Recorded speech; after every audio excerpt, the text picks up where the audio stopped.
Hosted by you/ta_poly. Short version of the story. I've been in a 5-way polyish relationship for many years.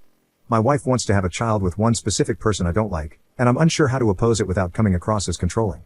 Longer version. My wife, Lori, 34F, and I, 35M, have been together for 16 years and married for 13, maintaining an open relationship since college. About 8 years ago, we met another couple, Kyle, 34M, and Andy, 33F, who were also open and poly. We hit it off immediately.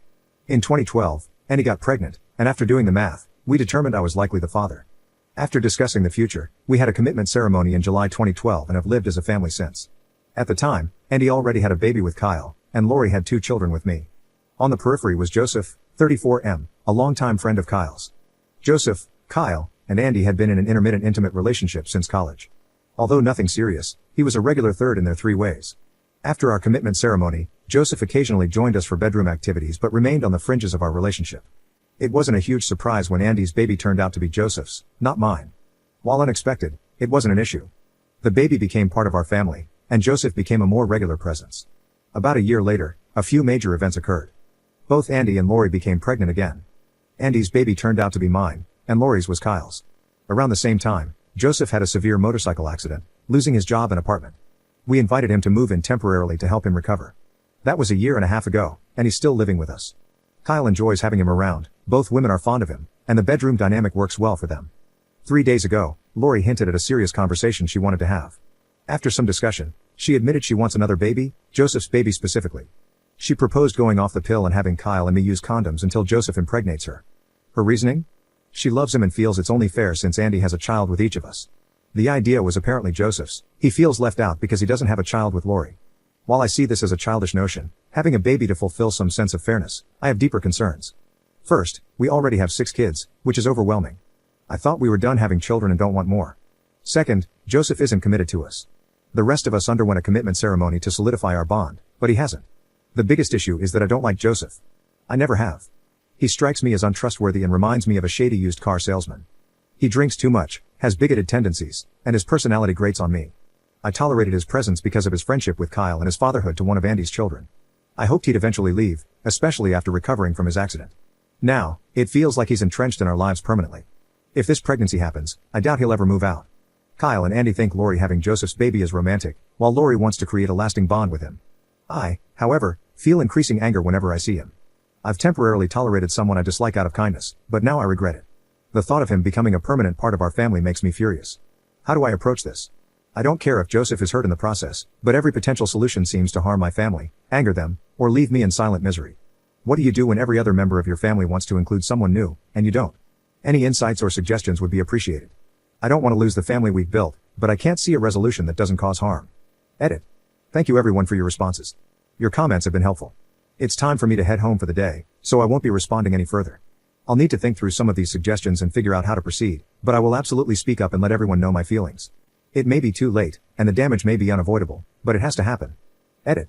After I got home, I told Lori that we needed to talk and have a serious discussion before there was any more talk about babies. I also told Andy and Kyle that we needed to have a meeting in the morning to discuss Joseph, but that I didn't want to get into it tonight because he and all the kids were home. They quickly figured out that I'm not happy with things, and we'll hash it out tomorrow after Joseph heads to his morning rehab visit and the older kids go to school. Update 1 day later. Wow, where to begin? We had the discussion this morning, and it went about as poorly as expected. I began by clearing the air about my feelings for Joseph. I reminded everyone that he and I have never gotten along and that I've always viewed his presence in our home as a temporary thing. I told them all that I still view it as a temporary thing and that I can't support any moves to make his presence in our home more permanent.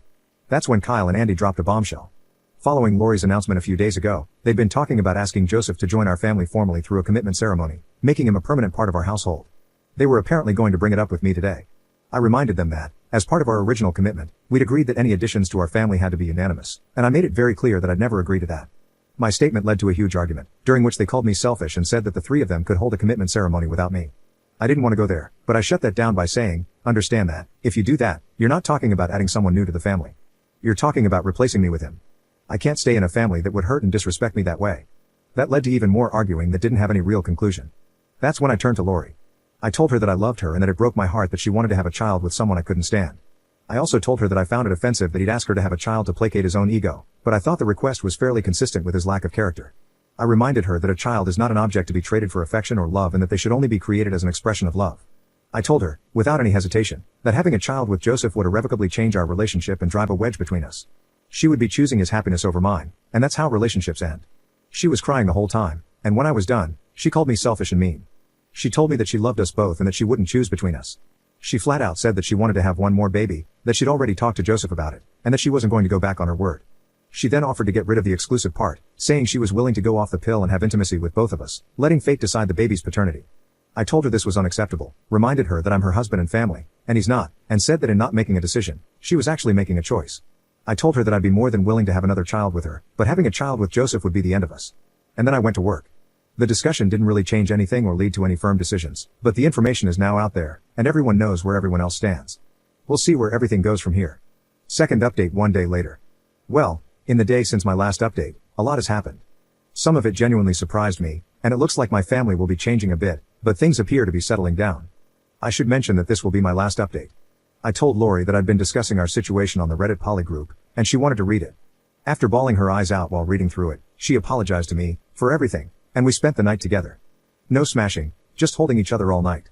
This morning, she asked me not to discuss this anymore until we get everything worked out, but said I could post one final update. So, where to begin? First, Joseph is moving out. Yep, it's actually happening. And the shocking thing? It was his idea.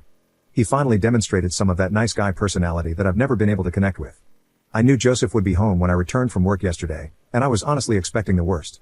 I was sure someone would have clued him in on our conversation and expected him to react with his usual prick persona. It didn't happen. Instead, a few minutes after I got home, Joseph walked into my room and asked me to join him in the backyard for a conversation. I was expecting a fistfight but got an apology instead.